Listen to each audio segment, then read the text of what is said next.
Good morning. Happy Thursday. I'm on my way to work. So, silver is up again. You can't keep silver down. It's amazing. I was really worried that what we were seeing was a temporary anomaly in the silver market. I was thinking this about 2 weeks ago. Is this a temporary anomaly? Is it going to bounce all the way up to the near that 30 mark, and then is it going to come back all the way down to its original floor of 19 bucks or 17 bucks? Nah. Last night there was a significant pullback. I think it almost touched $30 the day before yesterday. There was a pullback all the way down to like 24 and change. And as you can see this morning, it's up to 26 and change. And it's in the green. So that means it's moving. It's trending upwards for the day, for Thursday. So we're going to see by the end of today where it's at. And hopefully, I'm hoping to see 30. I actually would love to see 40, just for the mere fact that I think when I first started stacking silver in about 2008, when I first started stacking silver, I bought some at $40 an ounce. So for me, my cost average, I'm ahead. Don't get me wrong. But for me, just for gratitude, self-gratification, I would love to see it to get to $40. That way I'm 100% up, if you know what I mean. By the way, this was a Trump first coin. I don't know how well you could see it with this lousy camera. One of these days I'm going to get a decent one. So Trump first coin, American Silver Eagle. It's graded. I can't see in this dark light what it's graded to. It's like I don't know. Maybe I'll let you know on my afternoon video. So you know I changed my format. I'm doing a video on the way to work, and then on the way from work, and then I compile all into one video. And I love that format. It's very interesting because during work I hear things, I see things. I'm listening to the news. I'm conjuring up just what I would like to talk about. So in the news today was again Kamala Harris and Joe Biden, and immediately they haven't said one thing that they've done for this country, nor really what they plan to do. It's very vague what they plan to do. They say vague statements that we're going to make America great again, and won't discuss how. No particulars, no nothing. Just blanket statements. So they have nothing to run on for their past years in government. So what are they doing? They're attacking Trump. They're blaming this entire economy on Trump. Now, I said this February when we started hearing whisperings about coronavirus. I said this. By the way, I'm neither Republican nor Democrat. So if you think I'm a Trump loving or just Republican loving, you're wrong. You're absolutely wrong, and just give me a moment and hear me out. Coronavirus, right around February, we started hearing about it. Up to February, we're hearing how wonderful the economy was. Remember? Even CNN and MSLSD and ABC and all those stupid news channels, even they were forced to admit, yeah, the economy is getting better, and yeah, more blacks are now employed than unemployed in the first time in history. And I said to myself, they can't go into the elections with this kind of good news on Trump's side. They're going to have to try to tear down this economy. They're going to have to try to take him down. They'll never win with this news on the economy. Lord and behold, the coronavirus, no, it appears out of some lab. What does lab mean? It means it was created. Now they're blaming the Chinese. It's coming out of the Wuhan lab.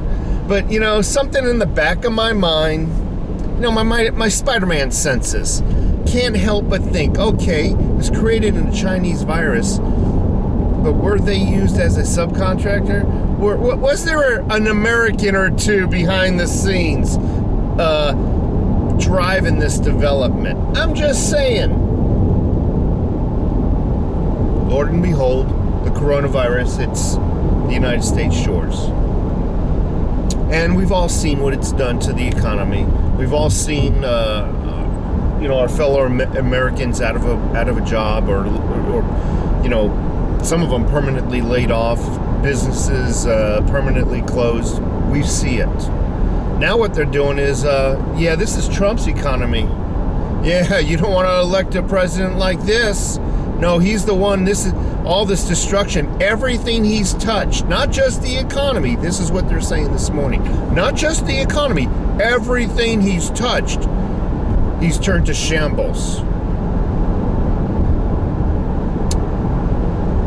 Is that true? I mean, is it really? Okay.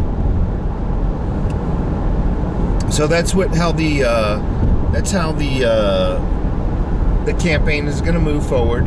They're not going to talk about anything they're capable of, nor will they talk about anything from their past that they have actually done for this country. Biden has been in office since approximately 1980. 1980. Kamala Harris is from one of the worst conservative, what am I saying? Oops, not conservative. Did I say that? One of the most liberal socialist states in the United States, California. Even the people in California do not like her. Anyway, back to some silver. Again, this is a Trump coin. This was, is it upside down? Silver Eagle. 1 ounce, $9.99, graded. Backside, let me flip that up. Reoriented. Is that the right word? Hoping it's coming in. I know it ain't gonna focus that close.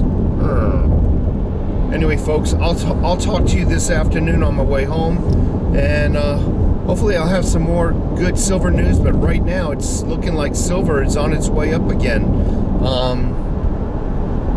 I'm thinking we're going to see a $30 hit within the. I was kind of hoping by this weekend.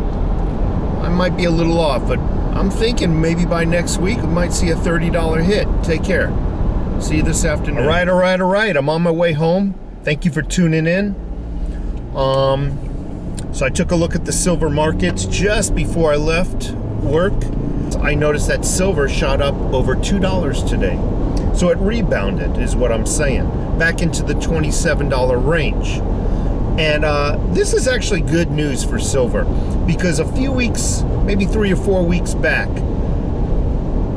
I saw the price increase. I thought there was going to be a pullback. Going back even further, about 3 months ago, when it was in the $19 range, I saw that first price increase. I thought for myself, well, this has just got to be a fluke. You know, it's going to come back down. Maybe something that occurred in the news that forced everybody out to buy up the silver, forcing up the market. I thought, oh, for certain the market's going to rebound. We're going to have a pullback back to 19. It didn't. And that gave me confidence that that price increase, that price jump was a legitimate jump. It didn't fall back down to 19. You always hear people saying, you know, once it reaches the 27, 28, 30 buck range, we're going to have a high-end resistance. Well, I'm thinking we have a resistance going on the low end, because I've seen it drop to 25, 24 range a couple of times, and it just doesn't want to stay down there. It keeps bouncing right back up, like today, the $2. pretty good. Shows legitimacy, some legitimacy in the in this hike. Got dry mouth. Maybe I'm haven't had much to drink, I guess. So I just read an article that 30% of the population, now you got to excuse the banks because they can't see into 401ks, they can't see into the stock markets, they can't see like 401ks, Fidelity and whatnot. They can't see into those markets. They can look into their own checking accounts and savings account. They did a poll and they said 30% of Americans have that was not my wife. She keeps a cleaner car than that. 30% of Americans have less than $1,000 in savings. Again, I need to repeat, they can only see into their own accounts. $1,000 in savings. And I got to thinking, I did the math, and I typed up how many ounces of silver would need to equate $1,000 so we would meet that national average. Because I would hate for us to be one of those folks that didn't have $1,000 in savings.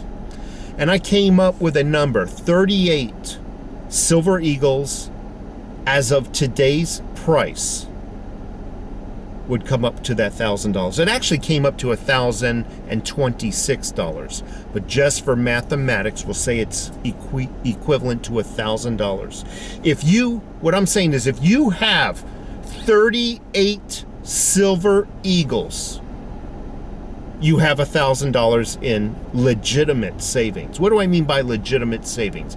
I mean, it's not just money put into an account waiting for your next month cycles of bills to be paid. That's not savings. That's just money set aside for bills.